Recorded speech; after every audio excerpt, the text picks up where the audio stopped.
بسم اللہ الرحمن الرحیم۔ حضرت امام حسین علیہ السلام، حصہ دوم۔ امام حسن اور امام حسین کا بچپنا ہے، عید آنے کو ہے اور ان کے گھر میں نئے کپڑوں کا کیا ذکر، پرانے کپڑے بلکہ نانے جو تک نہیں ہیں۔ بچوں نے ماں کے گلے میں باہیں ڈال دی۔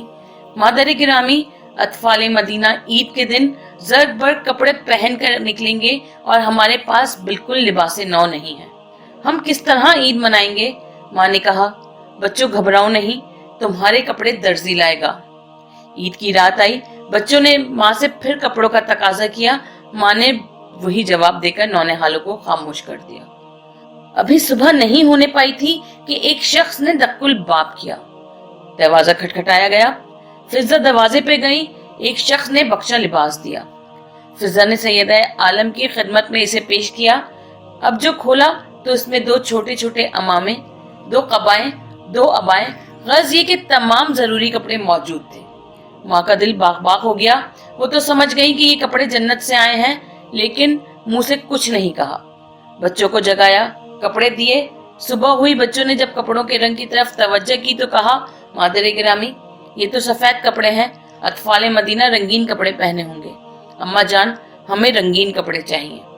حضور انور کو اطلاع ملی، تشریف لائے۔ فرمایا، گھبراؤ نہیں، تمہارے کپڑے ابھی رنگین ہو جائیں گے۔ اتنے میں جبرائیل آفتابہ لیے ہوئے آ پہنچے۔ انہوں نے پانی ڈالا۔ محمد مصطفیٰ صلی اللہ علیہ وآلہ وسلم کے ارادے سے کپڑے سبز اور سرخ ہو گئے۔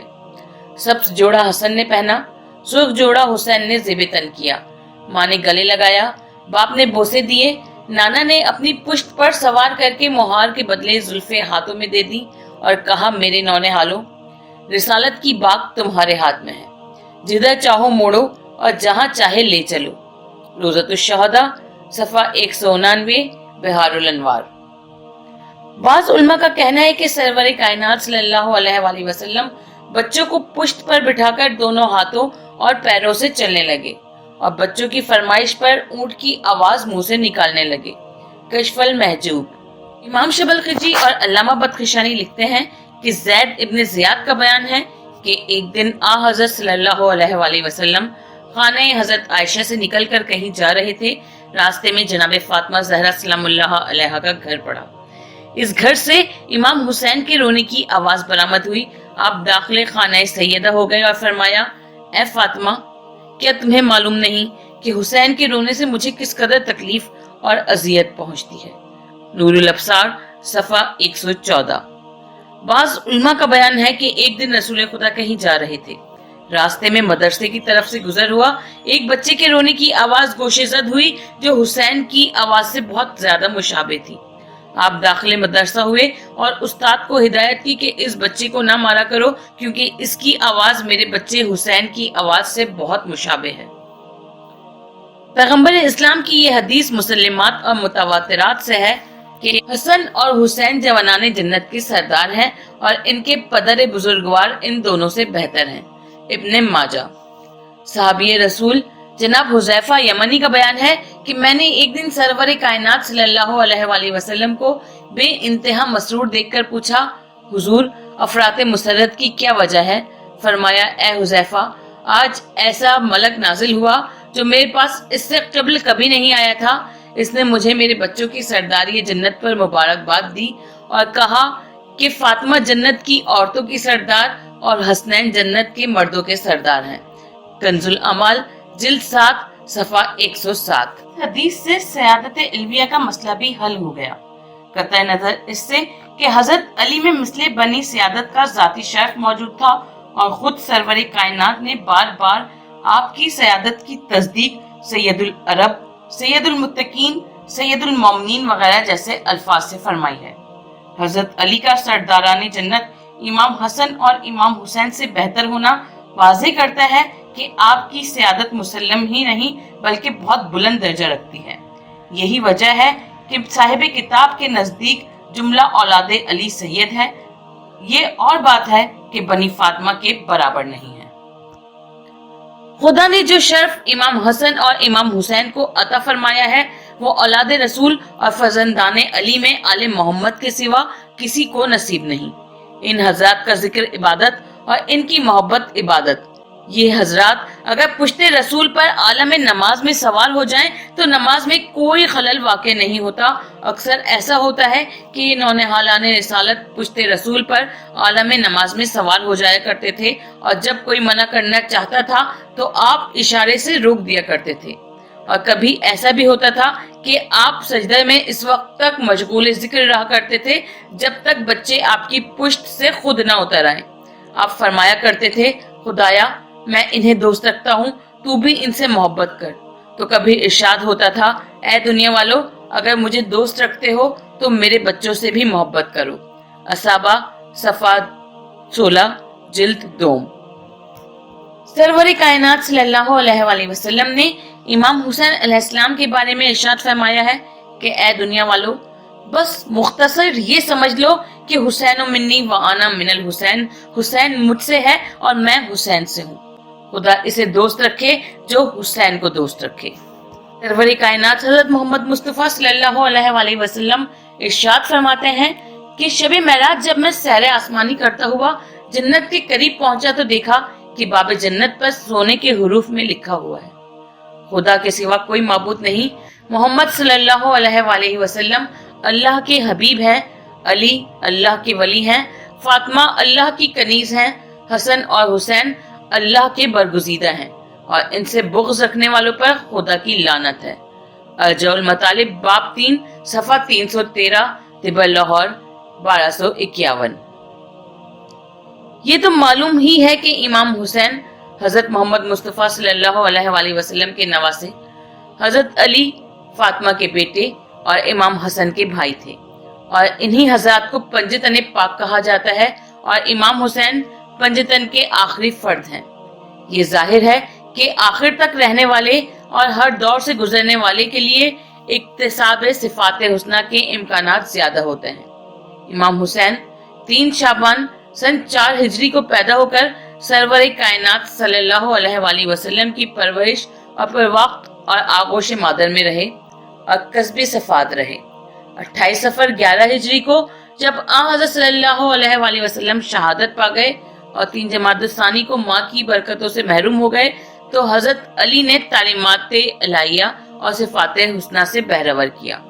21 رمضان سن 40 ہجری کو آپ کی شہادت کے بعد امام حسن کے سر پر ذمہ داری عائد ہوئی۔ امام حسن ہر قسم کے استمداد اور استعانت خاندانی اور فیضان باری میں برابر کے شریک رہے۔ 28 صفر سن 50 ہجری کو جب امام حسن شہید ہو گئے تو امام حسین صفات حسنہ کے واحد مرکز بن گئے۔ یہی وجہ ہے کہ آپ میں جملہ صفات حسنہ موجود تھی، اور آپ کے طرز حیات میں محمد، علی، فاطمہ اور حسن کا کردار نمایاں تھا، اور آپ نے جو کچھ کیا قرآن و حدیث کی روشنی میں کیا۔ کتب مقاتل میں ہے کہ کربلا میں جب امام حسین رخصت آخری کے لیے خیموں میں تشریف لائے تو جناب زینب نے فرمایا کہ اے خامس آل ابا، آج تمہاری جدائی کے تصور سے ایسا معلوم ہوتا ہے کہ محمد مصطفیٰ، علی مرتضیٰ، فاطمہ زہرا، حسن مجتبیٰ ہم سے جدا ہو رہے ہیں۔ عہد عمری میں اگرچہ پیغمبر اسلام کی آنکھیں بند ہو چکی تھی اور لوگ محمد مصطفیٰ صلی اللہ علیہ وآلہ وسلم کی خدمت اور تعلیمات کو پس پشت ڈال چکے تھے، لیکن پھر بھی کبھی کبھی حق بر زبان جاری کے مطابق عوام سچی باتیں سن ہی لیا کرتے تھے۔ نہریب راوی ہیں کہ ایک دن عبداللہ ابن عمر خانہ کعبہ کے سائے میں بیٹھے ہوئے لوگوں سے باتیں کر رہے تھے کہ اتنے میں حضرت امام حسین علیہ السلام سامنے سے آتے ہوئے دکھائی دیے۔ ابن عمر نے لوگوں کی طرف مخاطب ہو کر کہا کہ یہ شخص یعنی امام حسین اہل آسمان کے نزدیک تمام اہل زمین سے زیادہ محبوب ہیں۔ سپر کا شاہنی لکھتے ہیں کہ ایک مرتبہ حضرت امام حسین علیہ السلام گھوڑے پر سوار ہو رہے تھے۔